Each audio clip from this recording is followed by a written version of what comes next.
Starting off with the outside, the iPhone 16 on the front of this phone is giving you a 6.1-inch Super Retina XDR OLED display. And it's a good panel, right? It's good, but it's not great. It's 60 Hz. It's not the best looking thing in the world.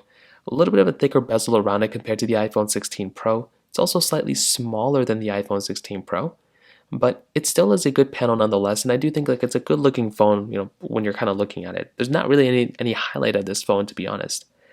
With the iPhone 16 Pro, it's giving you a 6.3-inch Super Retina XDR OLED display.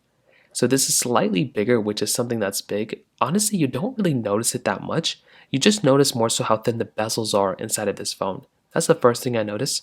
Now, it gives you an always-on display, which is nice, and it gives you a ProMotion 120Hz display as well.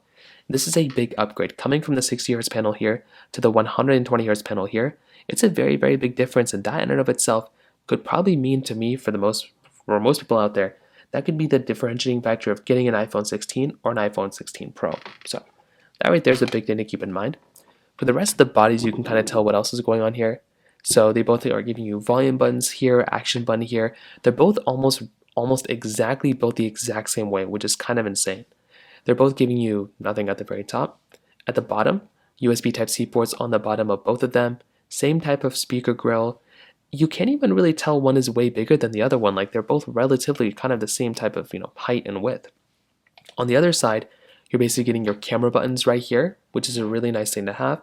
I love having my camera button. That's a really, really cool thing.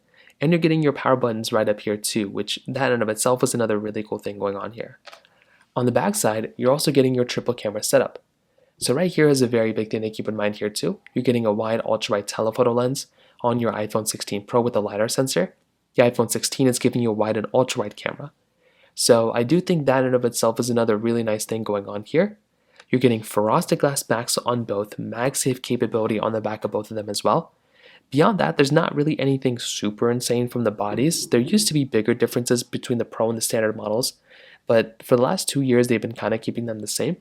Beyond that, I mean, they both look more or less the same. Same like IP certification. I think the panels get the same brightness as well. So there's even a few differences from that side as well. So from the exterior, that kind of covers it up there. Now when it comes down to the software longevity,